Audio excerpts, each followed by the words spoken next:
This is Pet Life Radio. Let's talk pets. Welcome to Animal Rights on Pet Life Radio. I'm so glad you're joining us today.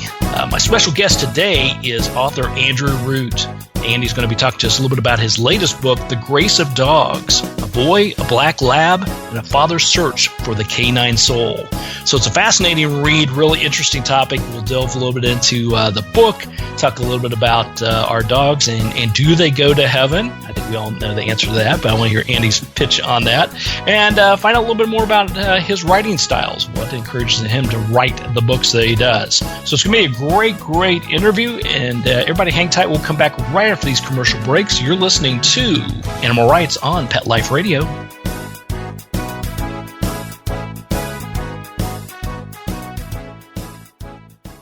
You think that you're rescuing them, but honestly, they're going to end up rescuing you.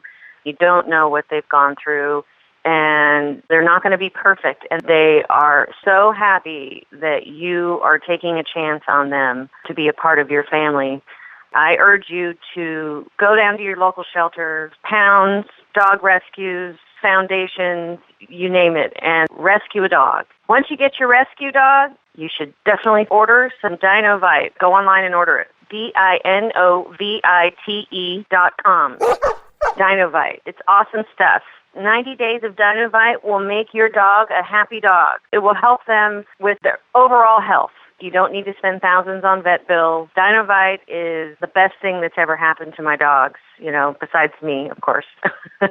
Call 859-428-1000. 859-428-1000. DINOVITE.com. Let's Talk Pets on PetLifeRadio.com. Welcome back. Welcome back to Animal Rights on Pet Life Radio. Joining us now is author Andrew Root. Andy, welcome to the show. Hey, thanks for having me. It's great to be here. Oh, it's our pleasure. And congratulations on the book, The Grace of Dogs. Tell us a little bit about the book and how it all came about. Yeah, well, I had never written anything on dogs before, nor had I ever really even written anything on animals. And I'm kind of a pinheaded academic theologian that reads a lot of philosophy and reads a lot of theology and things like that. But we had this beloved black lab that was so important to us and kind of central to our family. We even had him before we had kids, and then he became really the centerpiece around even raising our kids. He was just beloved, slept at my son's feet every night on his bed, at the foot of his bed. And the book is really a journey of this dog and having to put this dog down and the utter pain of that. And it really revolves around my son at the vet's office. I don't know, out of his own volition, did this kind of spiritual act where he left the room after the dog had passed and went out and got a Dixie cup full of water and came back in the room and, again, out of his own volition, made the sign of the cross and stuck his finger in the Dixie cup of water and made the sign of the cross on the dog's head and lifted his hands to heaven and gave this dog back to God. And so the book really is a journey to ask, why did that feel so right? And why did the wisdom of an 8-year-old seem much deeper than my own wisdom? And what's going on with these beautiful animals? And why did that feel like this dog needed to be given back to God? So that's really the journey of the book. Yeah, and it's really fascinating. And I guess the question, as you said, it's your dog has lived a lifetime with you guys and raised with the kids, and then your son does that such kind act that he did at the end. Do you think it's something that he has sort of learned from you and the lessons and the study that you have had, or is it something that just came from his heart and his knowing that he should be doing that, or would be a great thing to do? Yeah, I mean, that's a great question. I think that the practice of actually kind of tracing the sign of the cross on the dog's head was something that I've done for him every night. And so it was a practice he's picked up from being at church and watching his parents for sure. But the big jump for me is, why did he feel the necessity to do that? I mean, we've never had done that for another dog. We never thought this was something you should do for a dog. But the relationship between him and this dog was so deep that he felt like it just had to be done. So, I think at that sense, it was a learned practice, but it was something that he felt like was so important, and this dog was so important that he needed to do that. So, yeah, and that really, really taught me something, that there's something really beautiful about these animals. Yeah, absolutely. Absolutely. So then through this process, walk us through that after that moment and after, and the dog's name is? The dog's name is Kirby. Kirby. Yep, Kirby. So when Kirby made his transition and your son did his kind act in sort of celebration of Kirby and blessing of Kirby so he can make his transition, what was your thought pattern after that? Was it something that sort of like stuck with you and just baffled you, and so you decided to delve into it a little bit more to find out a little bit more about the souls and afterlives of animals, or was it something that you were prodded along to do a little bit? No, yeah, I mean, it was this kind of sense of being part of this event. You realize that something significant had happened here. And so that really, it stuck with me. I mean, it just stuck with me for days. And the grief of losing this dog stuck with me as well. But then Owen's act kind of reverberated with this, just the pain of losing this dog. And I'm just a strange person. So whenever something kind of big like that happens, I find myself on Amazon buying books that I can't afford. And so I loaded up a whole Amazon cart full of books about the science of dogs, and was trying to start to explore what was was going on here, and what was this relationship we had with these dogs. And so that was the process, really. And so I had to go to my wife and say, yeah, just be aware there's going to be about a $200 charge on the credit card, because I've, of all things, bought a bunch of books on the science of dogs here. So yeah, it was partly just the holiness of that act. I mean, it was just one of those times that I'm sure people have had on a great hike or in a moment with a child where you're just aware that you're kind of at a holy moment. And so that lived on with me. But then I'm just a really weird person who has to read about those experiences and try to really get inside them and understand them. So it became a journey from there. Yeah. There you go. Well, you're a scholar, and that's one of the things you do. Conversations then with your son. I mean, was this something that you sat down and got his opinions on after it happened? And if so, did he have any great revelations, or was it something that he just felt in his heart that he should do?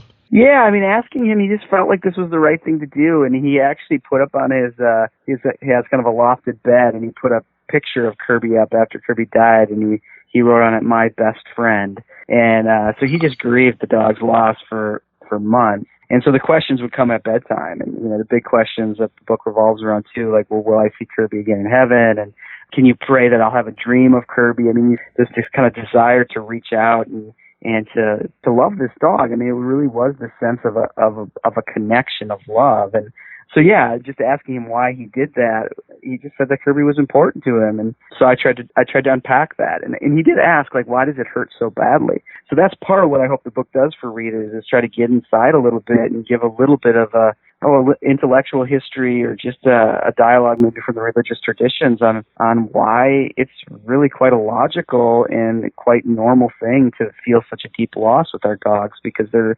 potentially is. I mean, I believe there is this kind of spiritual bond that we have with our dogs. And when you lose a deep bond that you have with a living creature, it leads to deep levels of grief. And so it makes all sorts of sense that we grieve our dogs this way. So it was really just affirming him in that process. There you go. So through the process, before going into the deep dive and helping fund Amazon and all the other bookstores out there, right. Did you have a take on what your opinion was on what happens to our animals, especially in this case dogs, after they make their transition? And did it change once you went into the deep delve into the study of it all? Yeah, well, I've been a dog person my whole life, and had dogs growing up that meant so much to me. And so, you have these deep kind of intuitive sense. I think if I was ever, pushed into a corner, I would think, well, God's got to do something with dogs. I mean, dogs are just so beautiful. There's got to be something going on. But, when you're trained as an academic theologian, the last thing you really talk about, I never took a class on what happens to dead dogs, or, the spiritual connections of cats and mice. So, it was something I hadn't thought about too much. And yet I found myself wondering if there was something there, but then it was really getting inside of this study that I started to explore this. And I think there's a real way for us to think about our dogs entering into eternal life in some way, or entering into going to heaven, I guess, as we kind of popularly say. I think there's a way that really makes quite a deal of sense for us. Absolutely, absolutely. I would have to believe every one of my listeners out there, we've talked about this many, many times about animals and their transition and what happens and when they go to heaven or go to the Rainbow Bridge. I would think that this is definitely up their line. They would all agree that that they're sentient beings and that they have a soul and they have a purpose for being here. And it would make perfectly good sense that we all end up back in the same place. Yeah, and I think that's that's true for any animals I think that we loved and that we call pets. And I think there's something really unique about dogs, and dogs can kind of lead us into thinking about this because there is this deep sense of dogs' interconnection with us, and a lot of the new science on dogs, relatively new, last 15 years or so, is just really kind of drawn out how deeply dogs connect with our face and can read our facial expressions, really take in our face. So there becomes this deep kind of interconnection that happens through this kind of face-to-face communication. And, as a theologian, to talk about, what is a soul? And it's hard to know. I mean, we've kind of gone all sorts of philosophical conversations about what are souls, and it seems like we can kind of say that a soul's not some kind of invisible substance in our body, but has something to do with our cognitive state, something to do with our ability for our mind to connect a bigger mind. And there's really ways that dogs so beautifully do a theory of mind on us. They read our minds in a beautiful way. And anyone who's been a dog owner knows that your dog tends to know when you're sad even before you do. And your dog knows time better than you sometimes, coming to the door with his leash and letting you know that it's time to go outside. And your dog, often if you start to get into a fight with your wife, hides under the bed. I mean, your dog can sense the emotional temperature of a room, and that kind of interaction and that kind of communication just does something deep to us. And so as a theologian, I kind of want to say what soul or even spirit is this deep level of interconnection, that this kind of deep level of interconnection that will go so deep that it touches love. And for me, it becomes really hard to not then claim that dogs are these soulful animals, that they interconnect with us. And if that really does touch love, then in my mind, it's hard for us not to imagine that having some kind of eternal capacity, that which we love through kind of interconnection and communication lives on. And so, I mean, I found myself kind of surprised in this book as a kind of academic theologian who stood in front of, Ivy League audiences trying to defend theological points, to have to say, no, I think it's quite logical for us to argue that all dogs go to heaven. At least those good dogs who don't, bite us. But but that all these dogs that we love and that love us, that there's got to be something deep about it. And so I think I changed a little bit in the process of writing the book. That's right. And if a dog bites you, we probably did something to cause it. So it's usually the human. That's very true. That's most dogs need to be bent by human evil often to turn out to be monsters. But they really do want to be near us and receive love from us. Yeah. Yeah, absolutely. So then we talk about the scientific mind, the educated mind, the scholar part of your brain that's out there. In the book, you did a great job of trying to talk about, okay, how do you broach the subject with friends and family and scholarly colleagues? If you're an animal lover and you have been around animals, then this is a topic, at least for me, that's common. I talk about this. I write about this. I've read about this and been around other authors and writers that write about animals that have made their transition and what they believe happens to them. But from your standpoint, I can imagine it's a little bit different, because I hate to say this, but it's sometimes hard for scholars or scientific minds to step out of that box, you say. Yeah, no, that's definitely true. And that was part of the journey, and hopefully a little humorous part of the book, is kind of waking up and realizing I needed to follow this trail, that there was really something here and something big that needed to be explored, but then going and meeting other colleagues and other theologians at conferences, and then you do the kind of proverbial over wine, well, what are you working on? And they would, say something, I'm working on the biblical foundations of reconciliation, and I'm working on, big word after big word after big word. And then when they would ask, what am I working on? There's kind of like well, I'm writing a book about dogs. And, you're exactly right. Like the kind of look of confusion on why you would do that was pretty interesting. And yet I think, all it took was I had to be brave and say it. And then it just took a little bit of a conversation. And I would get these incredible moments of even these highly rational academics kind of breaking down and saying, oh, my dog means so much to me, and my dog saw me through a divorce, and I couldn't have made it through, the death of our child if my dog wasn't there. And, I was so depressed at another time in my life, and it wasn't for my dog getting me out of bed to take him on a walk, I don't think I would have made it through. So it doesn't take very long for people to actually have these deep confessions of, well, in the Christian tradition, we would say of dogs ministering to us, which is kind of a beautiful thing to think about dogs almost as our ministers or our priests, that they come and they care for us in a certain way, and they get us in touch with our humanity in a beautiful way. And so I really did try to explore that. When you look at the evolutionary history particularly, I think you can make a really strong argument that we needed dogs to be human. And not only, did these wolves become domesticated and turn into dogs, but in a real sense, our co-relationship led us to be the unique human beings that we are, who can think deep thoughts and actually be the beings who are these Homo sapiens, these beings who think about thinking. And I played with in the book if we actually needed dogs to allow us to enter into that kind of thinking. So it's very interesting to think we would have no culture, we'd have no art, we'd have maybe no religion without these dogs who showed up at our camps eons ago and we became friends with. It's kind of a really deep, beautiful thought, I think. Yeah, absolutely. Absolutely. And I love that commonality. I love what you had stated there that, no matter what level of academia you come from, whatever your level of study, wherever you come from in this world, or what your life experiences, you have had a dog in your life, or you've known a dog, or you have a dog now. And that's the great common denominator, because then everybody knows how much that dog has taught them and has got them through challenges in life. And like you said, been their minister at times, getting them through life's challenges. So I love that, and hopefully your colleagues will see how well your humor came through in this, how your deep thought and study came through this, and just the touching emotions, because I'm sure they've gone through it as well.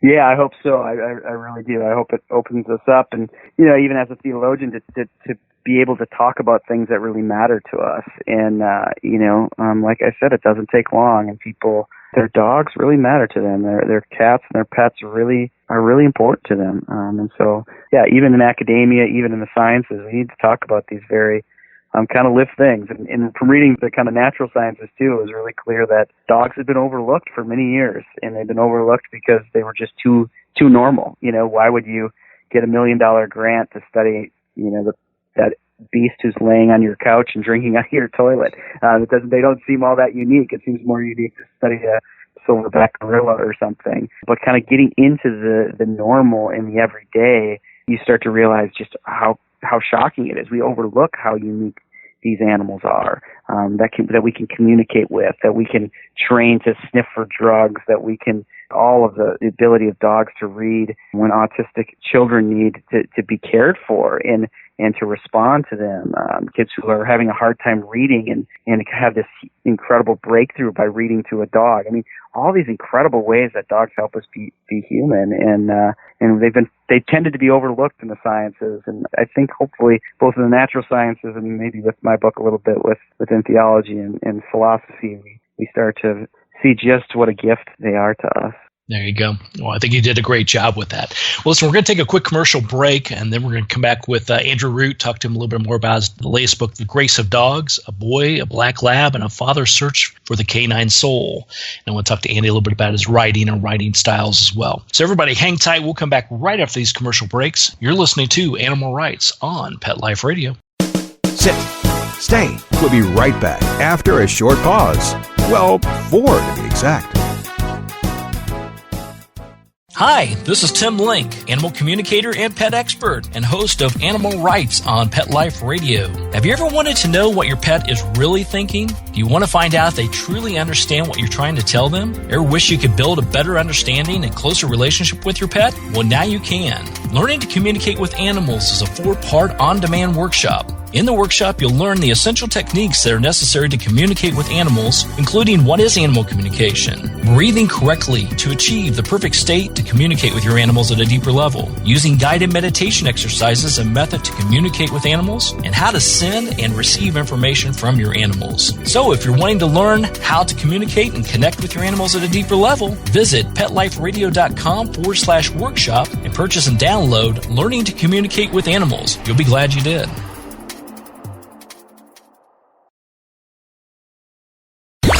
Let's talk pets Let's talk pets on Pet Life Radio. Pet Life Radio. PetLifeRadio.com. Welcome back. Welcome back to Animal Rights on Pet Life Radio. And join us in continuing our conversation with author Andrew Root. Talk to him about his latest book, The Grace of Dogs. Now, Andy, tell us a little bit about your writing, because obviously you're a published author and you've written many books with great acclaims and awards. Tell us a little bit about your writing in general. What excites you? How do you get on a topic that you feel passionate about? And then, what is your style? Are you up at 4 a.m. every morning diligently writing 50,000 words? Or are you like me, waiting until a week before deadline and getting it out the door? Yeah, no, I write it all in one sitting. It just all comes out at once. No, I wish that was true. I wish that was true. Well, this book was a journey actually to write it, and the story behind writing it is a significant one. I've written a number of academic books that have been more for academic audiences or really directed towards clergy and other people like that. And so this was actually his own conversion experience, really, to write this book, because I had written books that tried to make an argument, that tried to get the reader to kind of read chapter by chapter. And almost, it's like when you write it in a more academic voice, it's almost like you want to wrestle the reader down to the ground and pin them and have them finally say, "Uncle, like, I get it. You're right. Yeah, your argument is right." And I tried to write this book this way, and it didn't work. And I finally learned that you can't write a book for people outside of academic circles to prove a point. You have to give them an experience and help them see things that they already know and feel.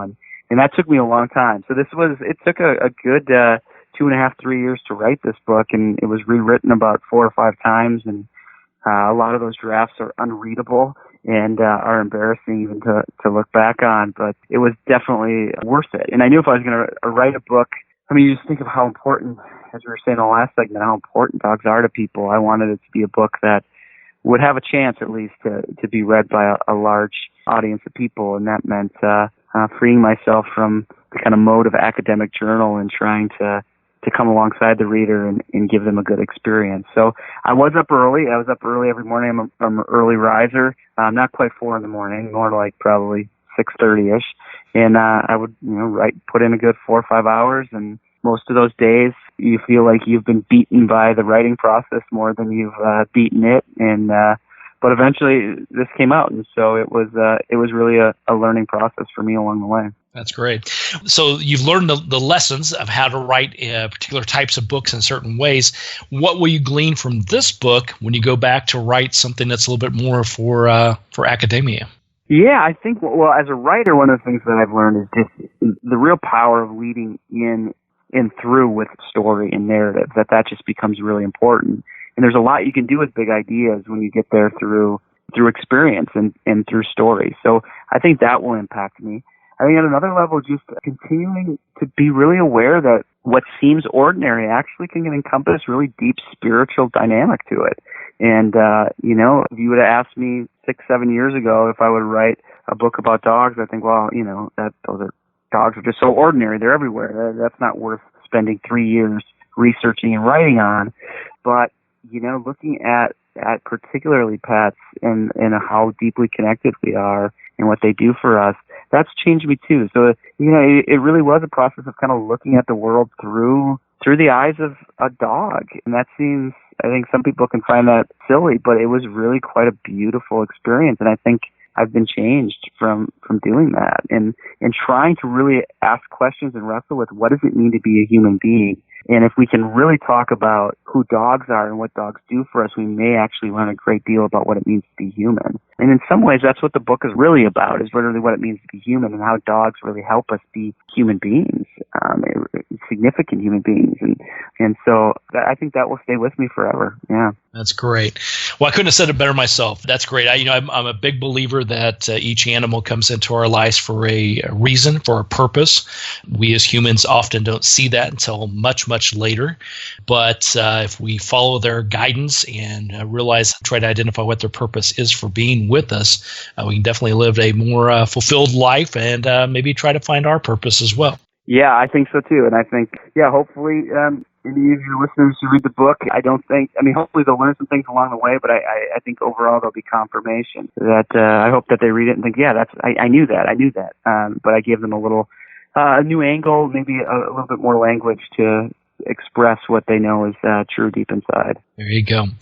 Well, everybody go out and pick up a copy of the book. It's available, I'm assuming, nationwide, all your bookstores and online as well. But name of the book is The Grace of Dogs, A Boy, a Black Lab, and a Father's Search for Canine Soul. It's by Andrew Root. Andy, thanks so much for coming on the show. Congratulations on a great book, and we'll look forward to chatting with you somewhere down the road.